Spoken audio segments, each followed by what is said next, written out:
उत्तर प्रदेश की राजनीति में हमेशा से ही बाहुबली नेताओं का दबदबा रहा है।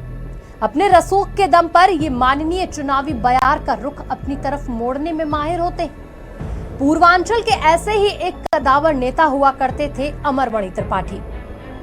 पूर्वांचल के डॉन कहे जाने वाले हरिशंकर तिवारी के राजनीतिक वारिस रहे अमरमणि का जलवा कुछ ऐसा था कि सरकार चाहे भाजपा की रही हो या सपा बसपा की, वो हर कैबिनेट का जरूरी हिस्सा हुआ करते थे। लगातार 6 बार विधायक रहे अमरमणि त्रिपाठी उन चुनिंदा नेताओं में शामिल हैं जिन्होंने जेल में रहते हुए भी जीत हासिल की। अमरमणि जेल में सलाखों के पीछे अपने गुनाहों की सजा काट रहे हैं, लेकिन अब वो और उनकी पत्नी दोनों ही सुप्रीम कोर्ट के आदेशों के बाद रिहा होने वाले हैं। दोनों को मधुमिता हत्याकांड में उम्र कैद की सजा मिली थी। दोनों को सजा में ये कटौती उनकी सेहत और जेल में अच्छे व्यवहार की वजह से दी जा रही है। ऐसे में आपको मधुमिता शुक्ला हत्याकांड की वो कहानी बताएंगे जिसने अमरमणि त्रिपाठी के सितारों को गर्दिश में मिला दिया और उन्हें 2 दशक जेल में बिताना पड़ा।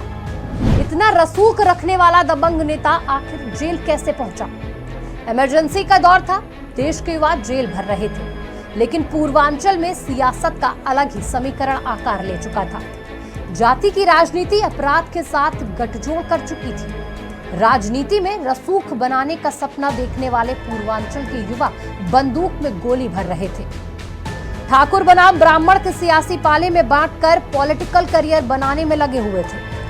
ऐसे ही समय की देन थे पूर्व कैबिनेट मंत्री अमरमणि त्रिपाठी। हरिशंकर तिवारी के शिष्य। वैसे तो अमरमणि त्रिपाठी का अपराध की दुनिया से हमेशा नाता रहा, लेकिन 19 साल पहले एक ऐसी बड़ी घटना हुई जिसने इस बाहुबली का पूरा राजनीतिक करियर चौपट कर दिया। 9 मई 2003 को राजधानी लखनऊ की पेपर मिल कॉलोनी में मधुमिता शुक्ला नाम की 24 साल की कवित्री की गोली मारकर हत्या कर दी। पोस्टमार्टम रिपोर्ट में मधुमिता की प्रेग्नेंट होने की बात सामने आई। डीएनए जांच में पता चला कि कवित्री के पेट में पल रहा बच्चा अमरमणि त्रिपाठी का है। इस घटना से यूपी के सियासी हलके में भूचाल आ गया। मधुमिता की हत्या का आरोप अमरमणि पर लगा। इस पूरी साजिश में उनकी पत्नी मधुमणि भी शामिल थी। 6 महीने के भीतर ही देहरादून फास्ट ट्रैक कोर्ट ने अमरमणि, मधुमणि समेत 4 दोषियों को उम्र कैद की सजा सुना दी। कहते हैं कि मधुमिता शुक्ला उन दिनों वीर रस की ओजपूर्ण काव्यत्री हुआ करती थी। लखीमपुर खीरी की रहने वाली मधुमिता 16-17 साल की उम्र में ही बेहद चर्चित हो गई थी। वो अपनी कविताओं में देश के प्रधानमंत्री समेत तमाम बड़े नेताओं को निशाने पर रखने लगी थी। अपने तेज तर्रार अंदाज से मशहूर हुई मधुमिता शुक्ला हिंदी कवि सम्मेलनों की शान बन गई। प्रसिद्धि बढ़ी तो उसके अंदर राजनीतिक महत्वाकांक्षाएं भी पनपने लगी। अब यहाँ उसकी जिंदगी में अमरमणि त्रिपाठी की एंट्री हो गई। दोनों में नजदीकियां बढ़ी और शादीशुदा अमरमणि अपना दिल हार बैठे।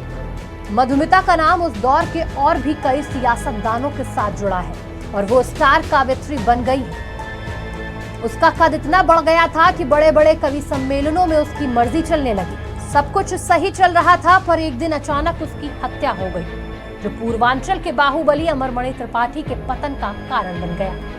पहले तो सीबीसीआईडी ने इस हत्याकांड की जांच शुरू की, पर बाद में सीबीआई को इसकी जिम्मेदारी सौंप दी गई। दरअसल विपक्षी नेताओं की शिकायत थी कि अमरमणि अपने रसूख के चलते जांच प्रभावित कर रहे थे। सीबीआई ने अपनी जांच पूरी की और जब चार्जशीट दाखिल की गई तो उसमें अमरमणि त्रिपाठी, उनकी पत्नी मधुमणि, भतीजा रोहित चतुर्वेदी समेत 2 शूटर संतोष राय और प्रकाश पांडे को आरोपी बनाया गया। देहरादून फास्ट ट्रैक ने तेजी से इस मामले को निपटाया और प्रकाश पांडे को छोड़कर सभी लोगों को दोषी करार दिया। सबको उम्र कैद की सजा सुनाई गई, जबकि प्रकाश पांडे को संदेह का लाभ देते हुए बरी कर दिया गया। बाद में मामला नैनीताल हाईकोर्ट पहुंचा। हाईकोर्ट ने 2007 में निचली अदालत के फैसले को बरकरार तो रखा, साथ ही प्रकाश पांडे को भी उम्र कैद की सजा सुनाई। सीबीआई की चार्जशीट के मुताबिक पेपर मिल कॉलोनी में मधुमिता अकेली रहती थी, साथ ही उनका नौकर देशराज भी उनके साथ था। घटना वाले दिन शूटर संतोष राय और प्रकाश पांडे मधुमिता के घर सुबह के वक्त पहुंचते हैं। मधुमिता उन दोनों के साथ कमरे में बैठकर बातचीत कर रही थी, जबकि देशराज किचन में चाय बना रहा था। इसी दौरान गोली चलने की आवाज आई। देशराज दौड़कर जब कमरे में पहुंचा तो बिस्तर पर लहूलुहान हालत में मधुमिता पड़ी मिली। संतोष राय और प्रकाश पांडे वहां से रफू चक्कर हो गए।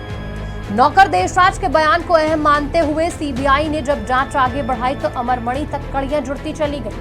अमरमणि त्रिपाठी के कारनामों की बात करें और साल 2001 के उस वाक्य का जिक्र ना हो, ऐसा हो ही नहीं सकता। दरअसल उस समय यूपी में बीजेपी की सरकार थी। इस समय देश के रक्षा मंत्री राजनाथ सिंह तब मुख्यमंत्री हुआ करते थे। अमरमणि उनकी सरकार में मंत्री थे। उस दौरान बस्ती जिले के एक बड़े कारोबारी के 15 साल के बेटे की किडनैपिंग हुई। खूब हो हल्ला मचा और आनन फानन में बिजनेसमैन के बेटे राहुल मदेसिया को पुलिस ने बरामद कर लिया। पूरे मामले की जब छानबीन हुई तो पता चला कि अपहरणकर्ताओं ने राहुल को अमरमणि के बंगले में ही छुपा रखा था। इस घटना को लेकर बीजेपी सरकार की जमकर किरकिरी हुई और अमरमणि त्रिपाठी को मंत्रिमंडल से बर्खास्त कर दिया गया। महाराजगंज की नौतनवा सीट से चुनाव जीतते आ रहे अमरमणि त्रिपाठी ने 2007 में जेल के भीतर से चुनाव लड़ा और इस बार भी वो लक्ष्मीपुर सीट से उतरे और जीत हासिल की। हालांकि हाईकोर्ट से सजा मिलने के बाद अमरमणि की राजनीतिक सक्रियता धीरे धीरे कम होने लगी और अब पूरी तरह से खत्म हो गई है। बात उनके परिवार की की जाए तो अब उनके बेटे अमरमणि त्रिपाठी नौतनवा सीट से विधायक है। अपने पिता की तरह अमरमणि त्रिपाठी का दामन भी बेहद दागदार है। 2015 में उन पर भी अपनी पत्नी सारा सिंह की हत्या करने का आरोप लग चुका है। आगरा में हुए कार हादसे में सारा की मौत हो जाती है, जबकि अमरमणि त्रिपाठी को मामूली खरोंच तक नहीं लगती। फिलहाल मामला कोर्ट में चल रहा है और अब सुप्रीम कोर्ट ने उसकी रिहाई पर रोक लगा दी है।